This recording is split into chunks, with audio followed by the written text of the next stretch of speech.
How to set up an affiliate program for your Shopify store. To set up an affiliate program for your Shopify store, follow these steps.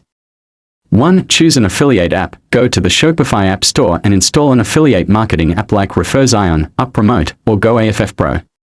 2. Configure program settings, set commission rates, payment methods, and tracking rules for affiliates.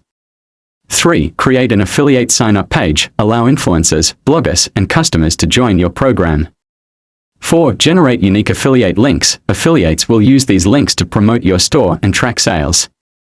5. Monitor performance and payouts. Use analytics to track affiliate sales and process payouts accordingly. Once set up, your affiliate program can help drive sales and grow your brand through word-of-mouth marketing. And that's all for this video. I hope this helps. Please also note that this is not an app commercial or paid promotion. If you have any copyright or other inquiries, please email tutoriallorabis@gmail.com. Thank you.